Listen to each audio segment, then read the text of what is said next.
près de 14 milliards d'années, l'univers entre dans une violente expansion, le Big Bang.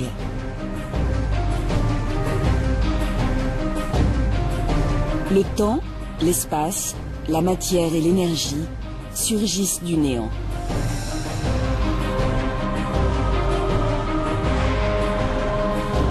Les premières particules s'organisent. Elles donnent naissance aux étoiles et aux planètes. Des astres qui se regroupent en dizaines de milliards de galaxies. Au sein de ce déchaînement primordial, une petite sphère de 12 000 km de diamètre voit le jour. La Terre.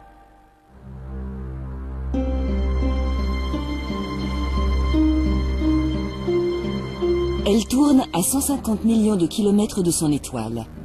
Juste la bonne distance pour qu'il ne fasse ni trop chaud, ni trop froid. Ici, la vie trouve des conditions favorables pour se développer.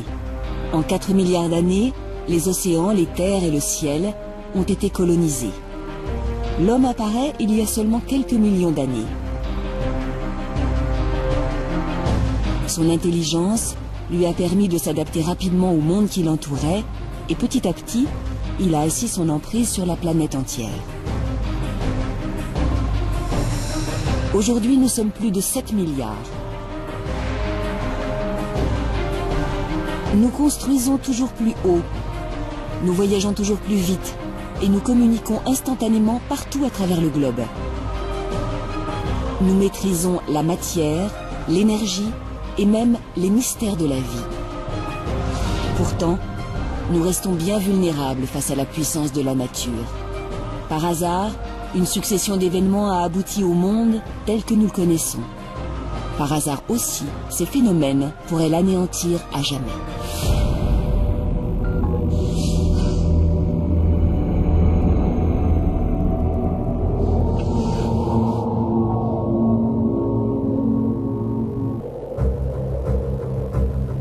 Depuis toujours, l'homme regarde vers l'avenir avec angoisse et incertitude.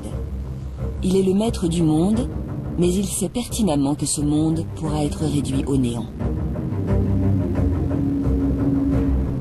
Au fil de l'histoire, des récits et des sciences, il a pris conscience de sa mortalité et de celle de son espèce. Les dinosaures, les grands mammifères, Néandertal, tous ont succombé. Ce qui préoccupe l'humanité n'est pas de savoir si elle disparaîtra, mais plutôt quand et comment elle disparaîtra. Depuis que la Terre existe, et surtout depuis que l'homme arpente la Terre, il s'interroge sur son avenir.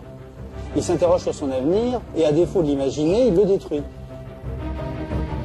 L'historien Luc Mary a longtemps étudié cette crainte du futur. Depuis la chute de l'Empire romain, il a recensé 183 prophéties annonçant la fin du monde. Des prédictions apocalyptiques qui prennent leur source dans les craintes du présent. Une brusque montée des eaux en mer Noire il y a 7500 ans aurait donné lieu au récit du déluge. La grande peste qui décime l'Europe au XIVe siècle relance l'annonce d'un jugement dernier. Pour Luc Mary, ces présages révèlent et cristallisent toutes les peurs de l'humanité. Surtout 3 peurs. La peur de l'invisible, la peur de l'inconnu et la peur de l'avenir. Et généralement de tout ce qu'on ne maîtrise pas, de ce qui se passe sous nos pieds et au-dessus de nos têtes. Les mythes sont souvent irrationnels. Pourtant, le progrès des sciences et des connaissances n'a pas mis fin à ces prédictions. Bien au contraire.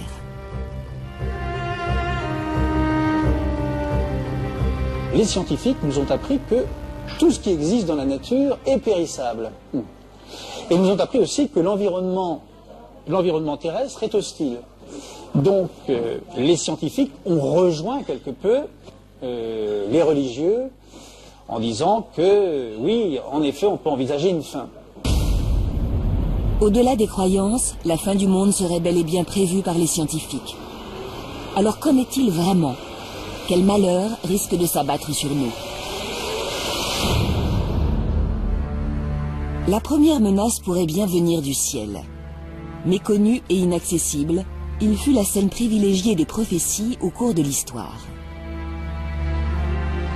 On pensait que le ciel était intangible, que les astres étaient immuables. Alors dès qu'on voyait quelque chose bouger, on se demandait ce que ça voulait dire. Une nouvelle étoile dans le ciel, c'était l'annonce d'une future catastrophe. Au centre du ciel, le soleil radieux était honoré par les civilisations anciennes, il était observé, ses mouvements étaient répertoriés dans les premiers calendriers. Mais ses secrets demeuraient encore impénétrables. Le soleil, à ce moment-là, fascinait complètement toutes les religions, enfin de la religion des Mayas aux Égyptiens en passant par les Romains. Les Romains, par exemple, consacraient un jour au soleil, c'était le 25 décembre. Le 25 décembre, c'était le Sol Invictus, le jour du Sol Invictus, du soleil invaincu. Le soleil aussi, chez les Mayas, on lui offrait des sacrifices humains, qui plus est, pour mieux régénérer le soleil, avec le sang des victimes des sacrifices. Et ce soleil, donc, a complètement fasciné, à défaut de le comprendre, on l'a vénéré. Ces croyances ont beau avoir disparu, le soleil continue de dominer nos vies, beaucoup plus qu'on ne peut l'imaginer.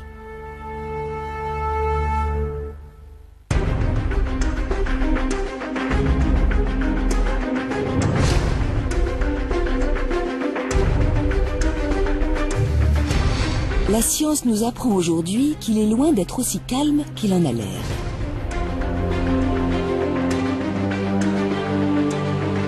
Gigantesque boule de gaz 1 million de fois plus grosse que la Terre, le Soleil subit en effet des phénomènes d'une violence extrême.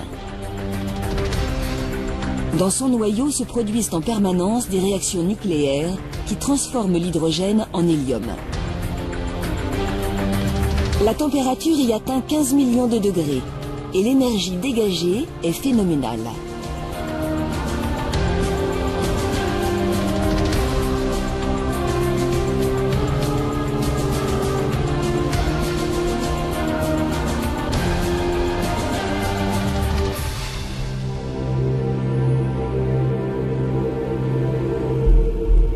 Ce bouillonnement incessant peut être troublé par des événements encore plus puissants, les éruptions solaires.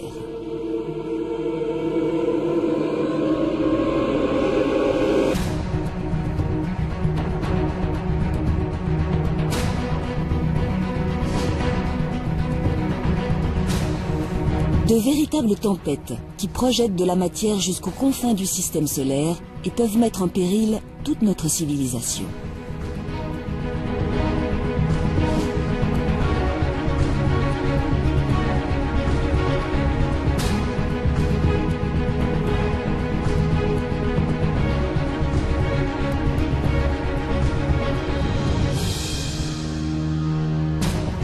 En Belgique, l'Agence spatiale européenne a donc placé notre étoile sous très haute surveillance.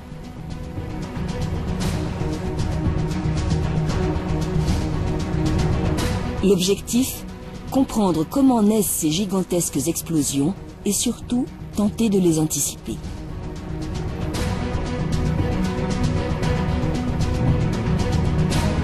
Au sol, des télescopes scrutent l'activité du Soleil à l'affût du moindre sursaut. Plus haut, dans l'espace, là où l'atmosphère n'embarrasse plus les instruments, des satellites détectent, filment et enregistrent chacune de ces irrégularités, 24 heures sur 24. Juha-Pekka Luntama dirige ce vaste programme baptisé Space Weather. Il y a des anomalies magnétiques à la surface du Soleil. Le champ magnétique du Soleil est tordu à certains endroits qu'on appelle des taches solaires. Ces régions sombres à la surface du Soleil.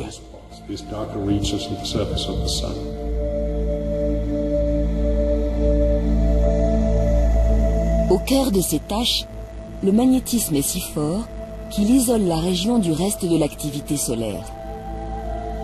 Le centre de la zone se refroidit et devient plus sombre.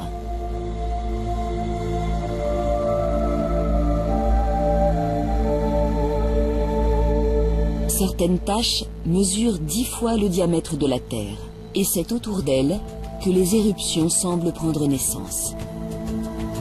Le champ magnétique se déforme et se tord sur lui-même, créant des arches de matière gazeuse, des filaments qui peuvent se rompre à tout moment.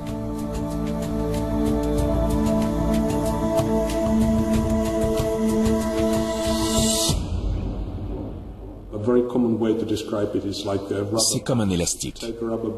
C'est la comparaison qu'on utilise en général. Si vous prenez un élastique et que vous commencez à l'entortiller entre vos doigts, il va s'en mêler. Des nœuds vont se former. Et si vous continuez, il finira par casser. Toute l'énergie contenue dans l'élastique entortillé va être libérée et vous allez sans doute vous faire mal aux doigts. C'est ce qui se produit avec ces anomalies magnétiques à la surface du Soleil. Ce phénomène s'appelle une éruption solaire.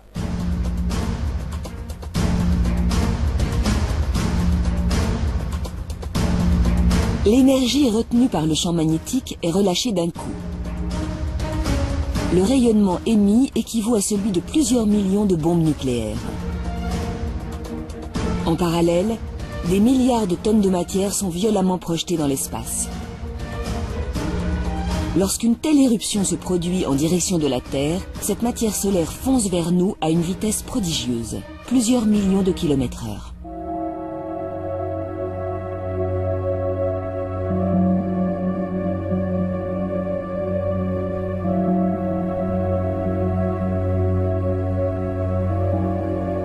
Heureusement, le champ magnétique qui entoure notre planète nous protège de ce terrible flux de particules. Il dévie leur trajectoire et les envoie vers les pôles, où elles frappent l'atmosphère en générant un spectacle magnifique, les aurores polaires.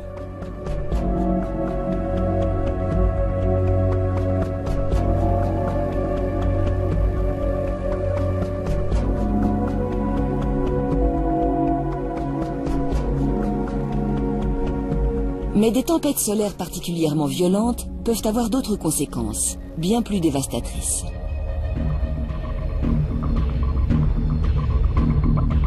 Le rayonnement émis par le Soleil viendrait irradier la haute atmosphère et changer sa composition.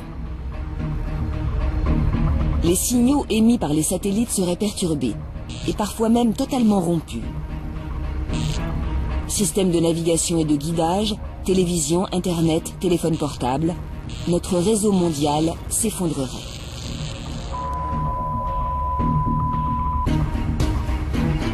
Et ce n'est pas tout.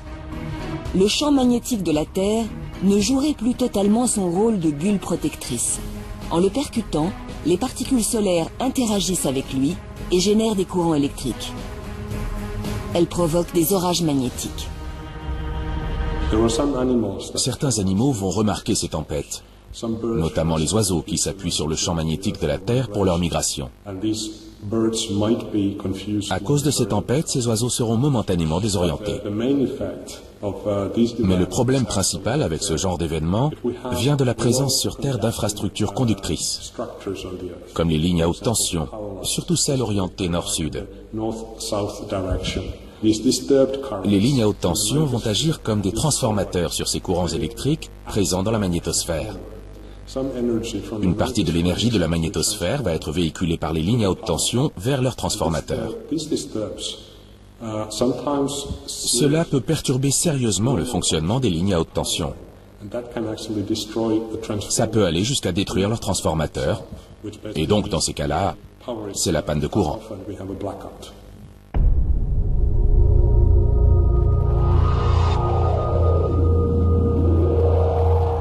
Déjà, en 1989, une importante éruption solaire a provoqué une coupure totale d'électricité au Québec, plongeant la région entière dans le noir.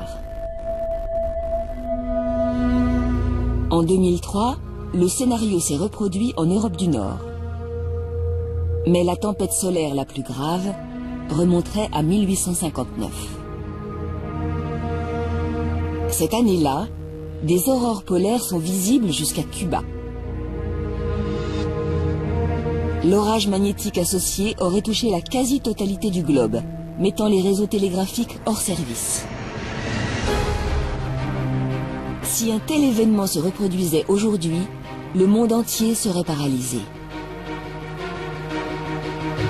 Transport, télécommunications, éclairage, plus rien ne fonctionnerait. L'humanité devrait réapprendre à vivre sans électricité.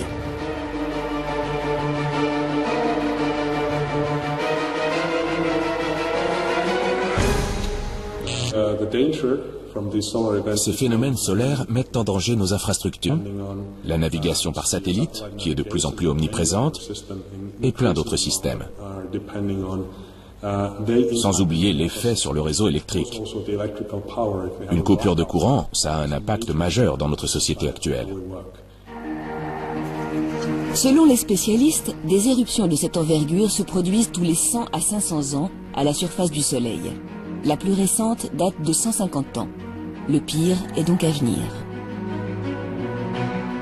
Dans les prochaines décennies ou les prochains siècles, une éruption majeure aura forcément lieu. Elle réduira notre société interconnectée au chaos. Les colères du Soleil pourraient donc anéantir notre civilisation et renvoyer l'homme à l'aube de son existence. Serait-ce la fin du monde pour autant? Peut-être pas. Ou du moins pas tout de suite. L'astre qui nous réchauffe et nous éclaire depuis toujours n'est pas éternel. Âgé de 4,6 milliards d'années, le Soleil est déjà une étoile mature à l'échelle des temps de l'univers. Au fil de sa vie, sa luminosité n'a cessé d'augmenter. Il chauffe notre planète de plus en plus et continuera de le faire en vieillissant. Un cycle infernal va alors s'enclencher. Petit à petit, les océans seront vaporisés. Une fois dans l'atmosphère, l'eau gazeuse favorisera l'effet de serre et participera à son tour à l'augmentation de la température. D'ici 1 milliard d'années, notre atmosphère avoisinera les 400 degrés. L'eau aura disparu de la surface du globe. Transformée en véritable fournaise, la Terre deviendra inhabitable. Toutes les espèces s'éteindront alors une à une, des plantes aux mammifères, en passant par les dernières bactéries. Mais le Soleil n'aura pas encore dit son dernier mot. À un moment donné, dans 4 milliards d'années, le Soleil se dilatera. Il se transformera en géante rouge parce que la réaction de fusion sera plus forte que la gravité. Peu à peu, le Soleil va gonfler comme un ballon de baudruche.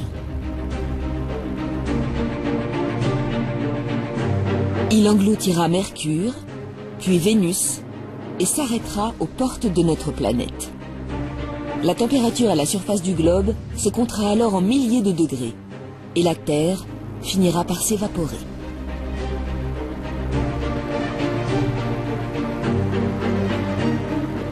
Le Soleil terminera ensuite sa vie.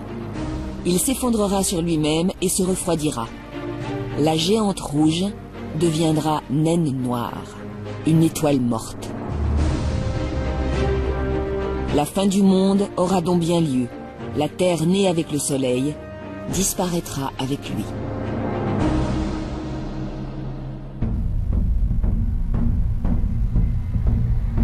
L'apocalypse viendra du ciel.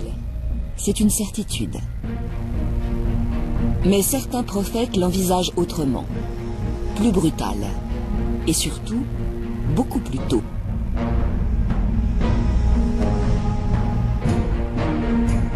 Dans le livre du Nouveau Testament, Saint Jean décrivait déjà des cataclysmes soudains. Ils sont provoqués par les 7 anges de l'Apocalypse. Le premier sonna de la trompette, une grêle de feu mêlée de sang se précipita sur le sol, le tiers du sol brûla, ainsi que le tiers des arbres et toute plante verte. Une description très symbolique. Il faut attendre le progrès des sciences au siècle dernier pour que la menace se fasse plus précise.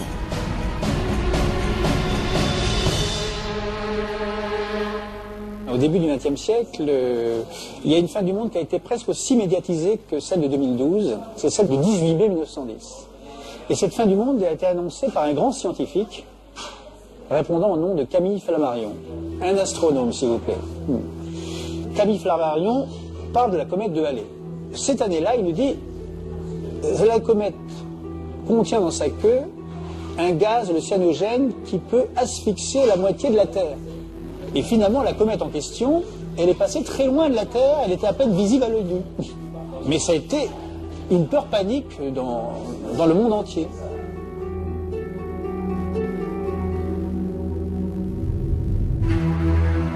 La fin du monde, c'est toujours le reflet des angoisses d'une époque. Au XXe siècle aussi, dans beaucoup de films, parce que le XXe siècle, on peut le découvrir à travers les films.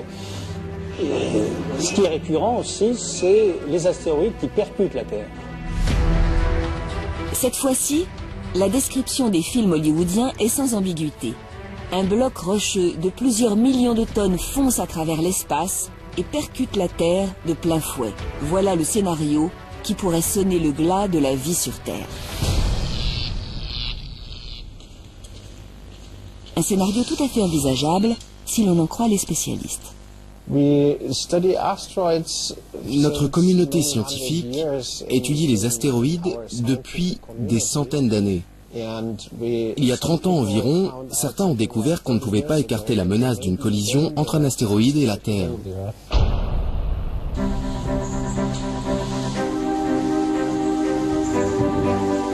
Detlef Kochny a commencé à s'intéresser aux astéroïdes en tant qu'amateur. Il observe le ciel depuis l'âge de 14 ans. Aujourd'hui, il dirige le programme de surveillance des Near Earth Objects de l'Agence spatiale européenne aux Pays-Bas. Appuyé par des équipes à travers le monde, il tente de comprendre l'histoire de ces objets qui croisent régulièrement la Terre.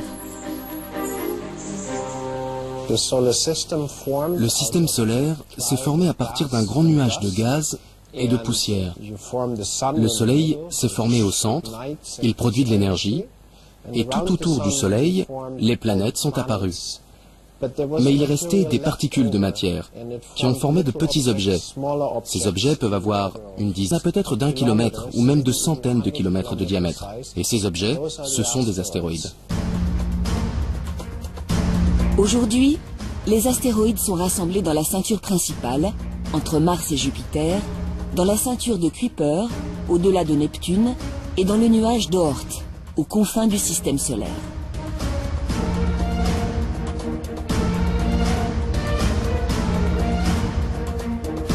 Mais ils ne restent pas toujours sagement regroupés dans ces zones. Certains sont parfois éjectés de leur orbite lors de violentes collisions.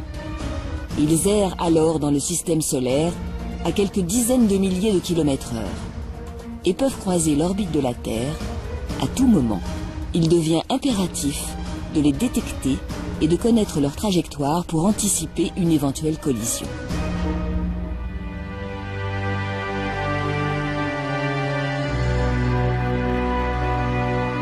Couplés avec une caméra, des télescopes du monde entier scannent le ciel étoilé, à l'affût de la moindre menace.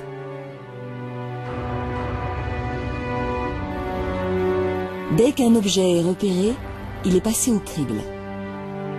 L'imagerie infrarouge permet de déterminer sa chaleur et sa masse. Les radars affinent l'estimation de sa taille. D'autres techniques permettent de déduire sa composition, roche ou métal. Les ordinateurs prennent ensuite le relais.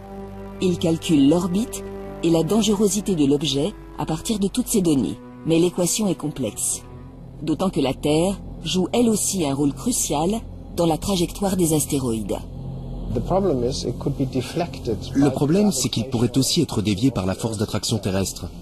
On a donc intérêt à connaître très précisément la position de l'objet, parce que la moindre erreur sera amplifiée quand il entrera dans l'orbite terrestre.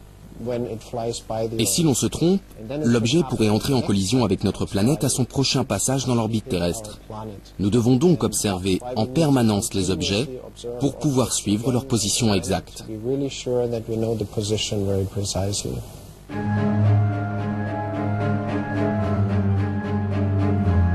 Malgré les calculs très précis des astrophysiciens, certains astéroïdes jouent des tours à la communauté scientifique. Ce fut le cas d'Apophis, qui défraya la chronique lors de sa découverte. Apophis a été découvert en 2004, juste avant Noël. Au départ, selon toute probabilité, il devait heurter la Terre en 2029. Mais en l'observant sur une longue durée, on a conclu que cette probabilité était bien moins grande que ce que l'on pensait, qu'elle était même très faible. Néanmoins, on s'est aussi aperçu que lorsqu'il croisera l'orbite terrestre en 2029, il passera à une distance telle qu'un impact n'est pas exclu à son prochain passage. Cette catastrophe pourrait maintenant se produire en 2036. Mais Apophis est loin d'être le seul à menacer notre planète. Les scientifiques ont dressé une liste des astéroïdes qui croiseront l'orbite de la Terre d'ici la fin du siècle. Ils sont environ 300 à pouvoir potentiellement nous heurter. Les plus petits mesurent une dizaine de mètres, les plus gros plusieurs centaines.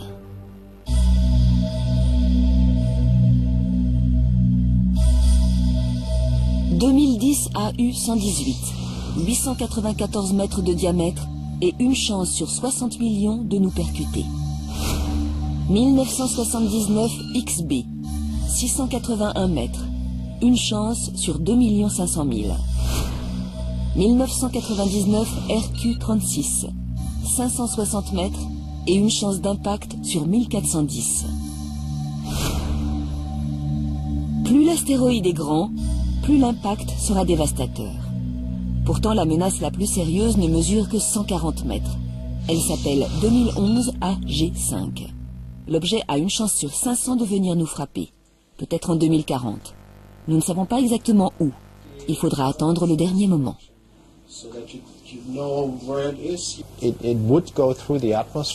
Il traverserait l'atmosphère, heurterait le sol et laisserait un cratère.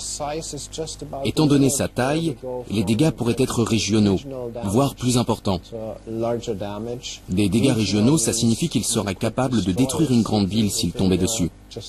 Et si c'est plus, il pourrait aller jusqu'à rayer de la carte un pays entier. 2011 AG5 n'est pas le plus gros astéroïde détecté par les astronomes. C'est surtout avec lui que l'impact est le plus probable. Mais la liste de 300 est loin d'être exhaustive. Les plus petits astéroïdes, ceux qui mesurent à peine quelques dizaines de mètres, sont extrêmement difficiles à détecter. Ils sont aussi beaucoup plus nombreux.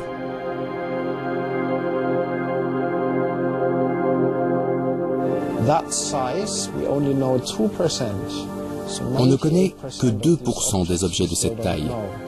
Il en reste donc 98% que nous ne connaissons pas. C'est pourquoi nous avons besoin de toujours plus de télescopes pour pouvoir découvrir ces objets. 2%, ce n'est pas beaucoup. Moins d'un 20e de ces objets ont été détectés.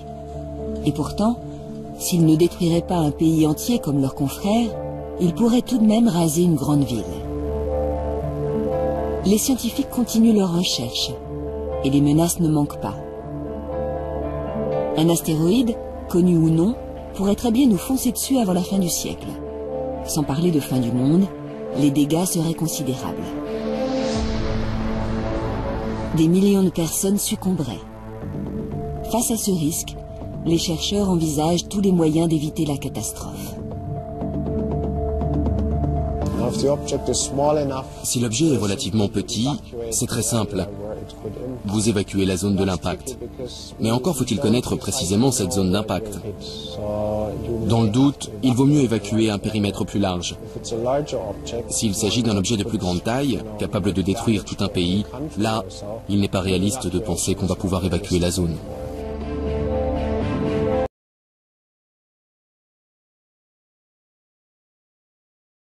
Les scientifiques travaillent alors sur des missions visant à dévier les astéroïdes de leur trajectoire. Une des plus abouties projette d'envoyer un satellite très lourd contre l'objet. Une simple impulsion. Le choc va être très léger dans la mesure où la masse de l'astéroïde est nettement supérieure à celle d'un satellite. Mais si vous le faites suffisamment à l'avance, avant qu'il n'arrive à proximité de la Terre, cela peut suffire à dévier sa trajectoire.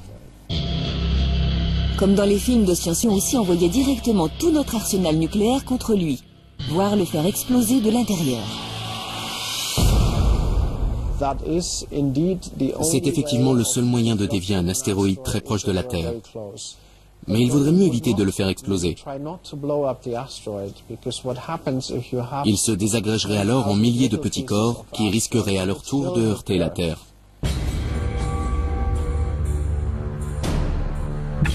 Nous ferions donc exploser les têtes nucléaires juste à côté de l'astéroïde. L'énergie déployée permettrait peut-être de le dévier suffisamment, même au dernier moment. Ces solutions sauveraient un pays entier de la catastrophe, à condition de voir la menace venir. Cependant, il existe des astéroïdes contre lesquels nous ne pourrions rien faire. Ceux qui pourraient réellement provoquer la fin du monde tel que nous le connaissons. Ils mesurent plusieurs kilomètres de diamètre. Heureusement pour nous, leur taille les rend facilement détectables et les scientifiques estiment en connaître la quasi-totalité. Aucun d'eux ne compte nous croiser d'ici la fin du siècle. Nous serions tranquilles pour des centaines de millions d'années. Pourtant, un tel cataclysme s'est déjà produit. Il serait même à l'origine de la fin des dinosaures. Vincent Courtillot est géophysicien et spécialiste des grandes extinctions d'espèces.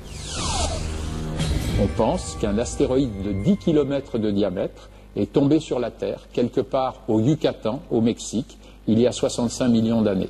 Ce choc aurait provoqué un cratère de plus de 100 km de diamètre, de 40 km de profondeur au moment de l'impact. Il aurait vaporisé de la matière de la croûte qui avait été impactée par l'astéroïde. Il aurait projeté dans l'atmosphère des particules chaudes, des gaz, du gaz carbonique, du gaz sulfureux, des pluies acides, tout un tas de catastrophes qui auraient gravement affecté la vie. Ce sont les 2/3 de toutes les espèces vivant à la surface de la Terre à cette période-là qui ont disparu en une période qui est de l'ordre, pour le géologue, du million d'années. Une crise d'extinction massive. Une hécatombe planétaire. Mais pour beaucoup de scientifiques, l'impact d'astéroïdes ne suffit pas à lui seul à expliquer un tel cataclysme. Il se serait produit au même moment un volcanisme hors norme qui métamorphosa la surface de la Terre pendant près d'1 million d'années, les trappes du Décan.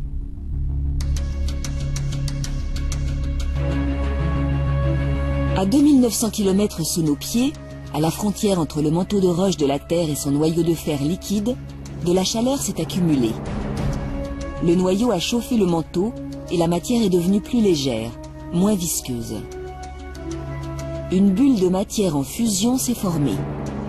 Un panache qui est remonté lentement, centimètre après centimètre.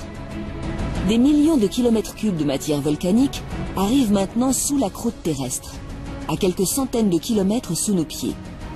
La croûte est chauffée et le panache finit par la fissurer. Des coulées de lave gigantesques jaillissent du sol. Le panache se vide à la surface par à coup. À chaque coulée, c'est plus de 10 000 km3 de magma qui se répandent. Cette matière volcanique s'accompagne d'émissions de gaz considérables et d'éjections de poussière qui viennent envahir l'atmosphère. Alors, est-ce que ça ne serait pas le gaz de ces volcans qui aurait empuanti l'atmosphère, empoisonné l'atmosphère et conduit aux extinctions d'espèces? Un tel chaos est difficile à imaginer. Même le pire volcanisme auquel l'homme ait eu affaire n'a rien de comparable avec ce phénomène. La plus grande coulée de basalte, la plus grande coulée de lave fluide, comme les laves du Décan en Inde, qui se soit produite sous les yeux de l'homme, c'est en 1783. En Islande, une fissure dans la région du Laki a mis en place en un an 15 km3 de lave. Ça a complètement perturbé le climat de l'hémisphère nord. On sait maintenant que ce sont des centaines de milliers de gens qui sont morts, probablement à cause de cette éruption de 1783. C'était quoi? C'était 10 km3 de lave en un an. Et je vous ai dit qu'en Inde, on a des coulées de 10 000 km3 de lave qui se sont formées en moins de 100 ans. C'est-à-dire, chaque année, 100 fois plus fort que le Laki et pendant 100 fois plus longtemps. Et ça, c'est une coulée. Et il y a des dizaines de coulées superposées. Et quand on fait le calcul des quantités de gaz injectés dans l'atmosphère et des conséquences climatiques, eh bien, on s'aperçoit en fait que le fameux impact d'astéroïdes, il a eu à peu près le même rôle qu'une grande coulée de lave. Pour Vincent Courtillot, il semble bien que le volcanisme de Trappes ait été le moteur principal de cette grande extinction. Comme 65% des espèces vivant à l'époque, les dinosaures n'y ont pas survécu. Mais à force d'enquête, les géologues ont découvert autre chose. Cette extinction n'a rien d'unique. En remontant le temps, ils ont mis la main sur la crise la plus meurtrière que la Terre n'ait jamais connue. Un panache volcanique est remonté par la Sibérie cette fois-ci, il y a 250 millions d'années. La Terre fut plongée dans l'apocalypse.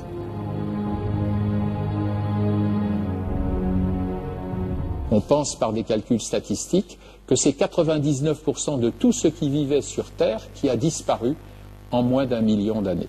Et vous voyez qu'on peut parler là, pour la biosphère, d'une quasi-fin du monde, puisqu'on est passé à 1% de la disparition de la vie sur Terre. Donc, il y a 250 millions d'années, on est passé à un cheveu d'une vraie fin du monde, et 5 ou 6 fois dans l'histoire géologique des 500 derniers millions d'années, il s'est produit une crise de ce type. Les trappes ont donc régulièrement sonné la fin d'un monde. Et cela se reproduira, forcément. C'est un phénomène inhérent à l'activité de la Terre. Les continents dérivent, les montagnes se créent et les volcans grondent. On a vu qu'en moyenne, il y a une éruption de ce type tous les 30 millions d'années. La dernière fois qu'il y a eu une grande éruption de ce type, c'est en Éthiopie, il y a 30 millions d'années. Alors si je vous dis, la dernière était il y a 30 millions d'années, la prochaine c'est maintenant. Mais c'est maintenant à l'échelle du million d'années, et en sachant que quelquefois ça peut être 10 ou 100 millions d'années entre deux éruptions. Que sommes-nous face aux millions d'années? Face à un ciel assombri par les gaz et les poussières volcaniques. Ces phénomènes nous dépassent. Mais même à notre dimension, la nature sait se montrer violente.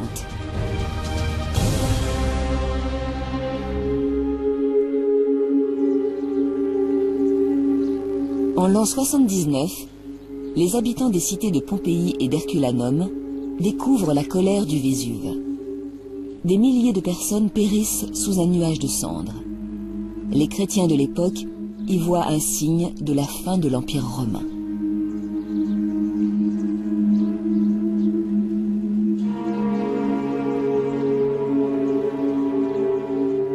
Aujourd'hui, la ville de Naples compte plus de 2 millions d'habitants, au pied du Vésuve. Le volcan est peut-être endormi depuis 1945, mais il peut se réveiller à tout moment.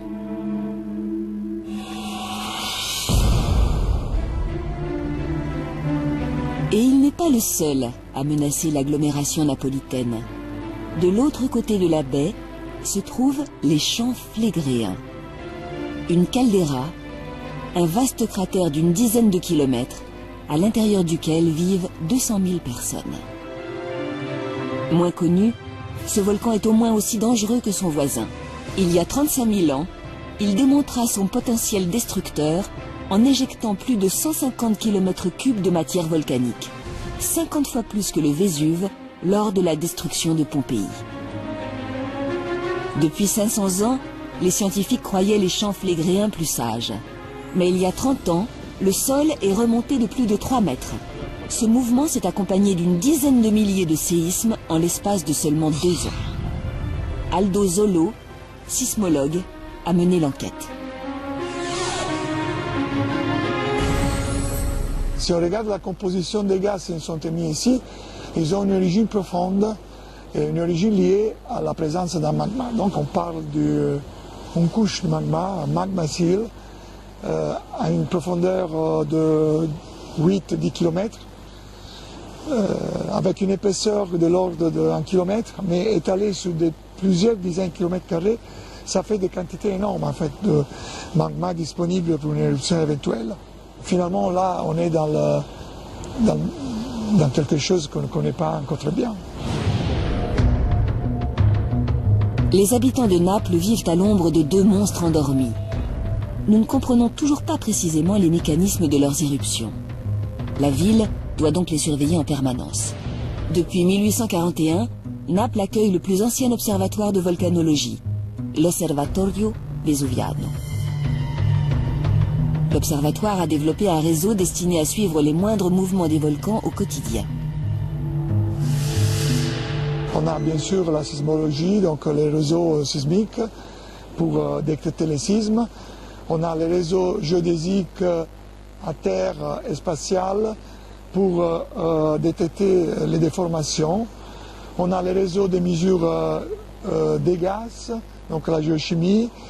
les températures, et toutes ces données sont directement centralisées au centre de récolte de l'Observatoire Vésuvien. Le but de ce réseau est de pouvoir détecter la plus petite anomalie par rapport au fonctionnement normal des deux volcans. En parallèle, volcanologues et sismologues travaillent avec la protection civile. On ne peut pas empêcher une éruption. Face au grondement d'un volcan, l'évacuation est notre seul recours. D'une part, il y a les temps qui sont nécessaires pour effectuer certaines actions de mise en sécurité. Par exemple,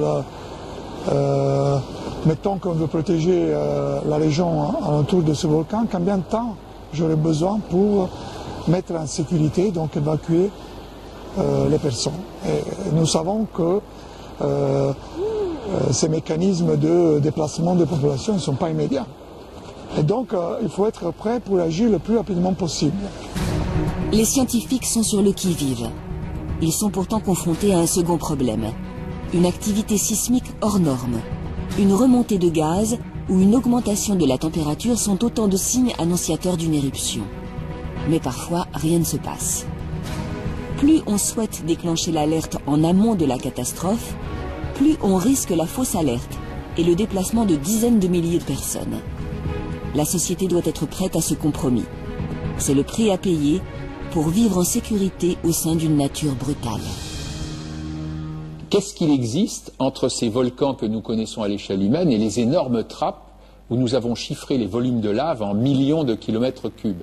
Donc entre kilomètres cubes et millions de kilomètres cubes, est-ce qu'il y a quelque chose d'intermédiaire? Eh bien oui, il y a ce qu'on appelle les super-volcans ou super-éruptions. On retrouve ces super-volcans un peu partout sur notre planète. Comme pour les champs flégréens de Naples, ils se présentent sous la forme de vastes cratères où la nature a repris ses droits. Yellowstone, aux États-Unis, est sans doute le plus connu d'entre eux. Un parc naturel calme et parfois jalonné de geysers. Mais cette activité hydrothermale trahit la présence d'un volcan.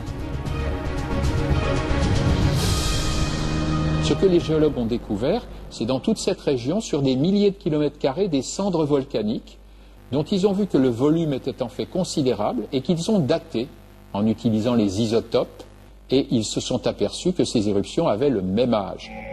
Les scientifiques ne s'attendaient pas à cela. Toutes les cendres ne proviendraient que de 3 éruptions majeures.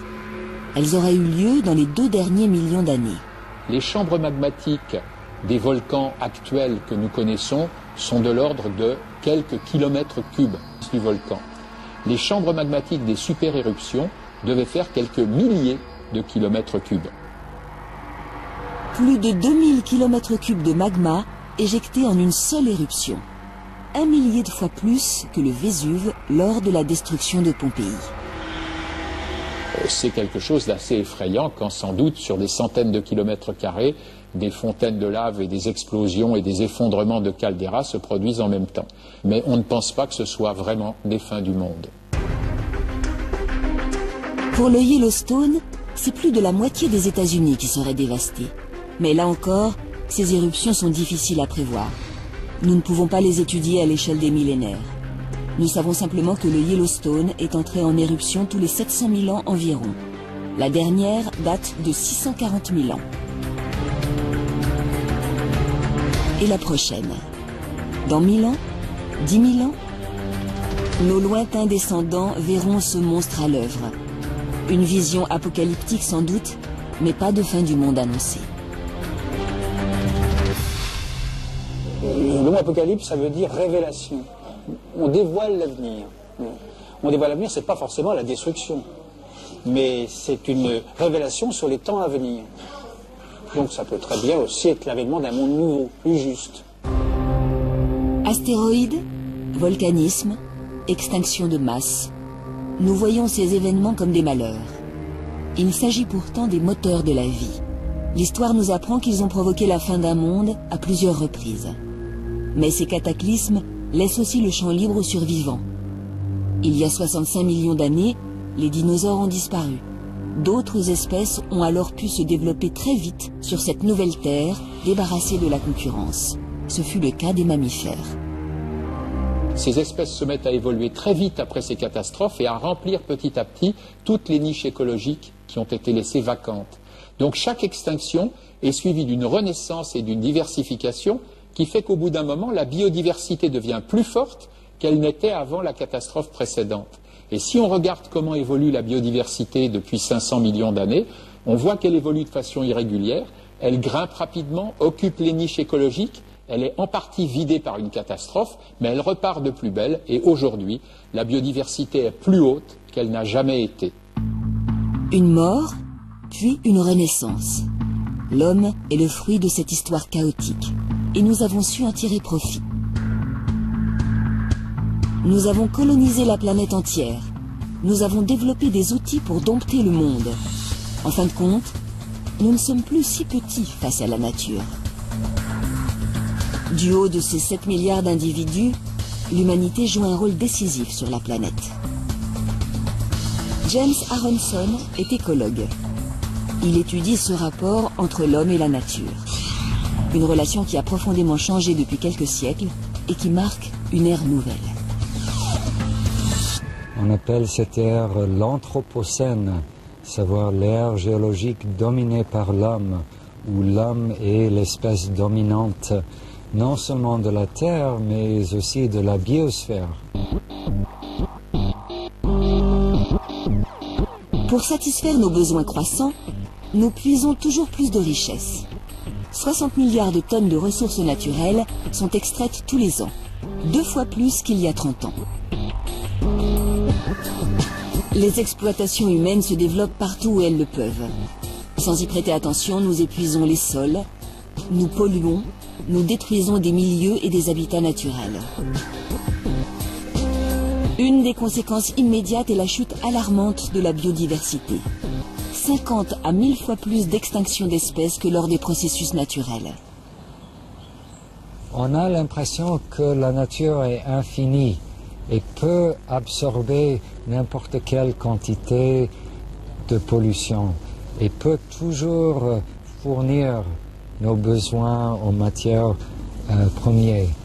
Mais on arrive à un moment dans l'Anthropocène où ce n'est plus le cas. Résultat, les milieux sont de moins en moins peuplés et de moins en moins diversifiés. Les fonctionnements des écosystèmes en sont directement menacés, et les services qu'ils nous rendent avec. Lorsque nous polluons et répandons des pesticides en masse, les abeilles s'affaiblissent. Faute de pollinisation, les plantes à fleurs sont moins productives. Cela signifie moins de fruits, moins de légumes et moins de céréales. Lorsque les sols sont surexploités, leurs micro-organismes s'amenuisent. Ils ne filtrent plus l'eau correctement et perdent en fertilité. À terme, notre façon d'exploiter les ressources brise des cycles naturels. Elle nous conduit à la désertification de certains territoires et à l'épuisement des richesses. Mais les écosystèmes et leurs espèces nous assurent aussi des services beaucoup moins évidents. Ils nous protègent. Vous vous souvenez qu'il y avait le tsunami très important en 2004 dans l'océan Indien qui a dévasté des côtes d'une vingtaine de pays. Là où les mangroves avaient été laissées intactes, les villages et les côtes ont beaucoup moins souffert. Et le monde s'est rendu compte que ces mangroves, ces forêts de mangroves, rendaient un service énorme aux hommes en termes de mitigation de l'impact des ouragans et tsunamis. Là où les mangroves avaient été éliminées pour faire place à un élevage de crevettes, c'est le cas classique, le tsunami a dévasté 10 fois plus que là où les mangroves étaient intactes. La modification des milieux nous rend aussi de plus en plus vulnérables face aux colères de la nature. Devant ce constat général, un groupe de chercheurs canadiens a récemment tiré la sonnette d'alarme. Selon eux, nous arriverions à un point de non-retour. Notre exploitation déraisonnée ne laisserait pas le temps aux milieux de se régénérer de continuer à produire pour nous.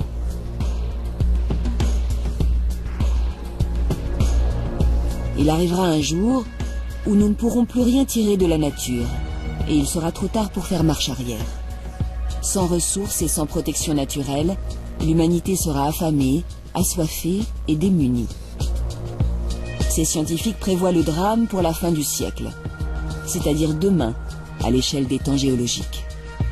Ce qui est sûr, c'est que nous sommes en train nous-mêmes de bouffer notre capital naturel et de vivre de ce capital.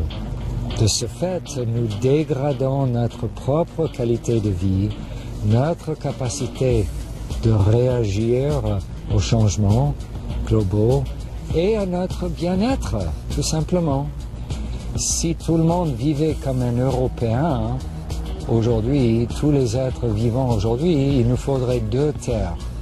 Si tout le monde vivait comme les Américains moyens, il nous faudrait 3 terres. Changer de cap devient une nécessité. Nous nous sommes donné les moyens de dépasser la nature, il faut en être conscient. La recherche lance des pistes pour rétablir les milieux que nous avons surexploités et pour réétudier notre manière d'utiliser les richesses qu'il reste. James Aronson travaille à la restauration de ce capital naturel. En Méditerranée, des écologues tentent de repeupler les fonds marins. Dans certaines régions d'Afrique, l'agriculture est repensée.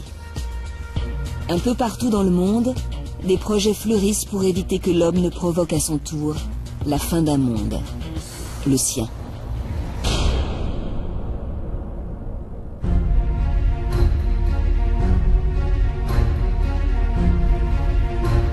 La peur de l'apocalypse a accompagné l'humanité tout au long de son histoire. À travers les mythes, les religions et les croyances, nous avons toujours pressenti la fin du monde. Et nous n'avions pas tort. La biologie nous a appris que la durée de vie moyenne d'une espèce, c'était au mieux quelques millions d'années, sauf des espèces exceptionnelles. Nous existons depuis 1 million d'années. Est-ce que nous survivrons à l'échelle du milliard d'années par les extraordinaires propriétés de notre propre espèce, ou est-ce qu'au contraire nous nous ferons disparaître plus vite? Ça reste le grand point d'interrogation. Notre génie et nos technologies nous permettent de connaître les menaces qui guettent et de maîtriser notre avenir. Les astrophysiciens pointent leurs télescopes vers le ciel, les géologues vers les entrailles de la Terre, et nous apprenons depuis quelques années qu'il est aussi nécessaire de les tourner vers notre espèce.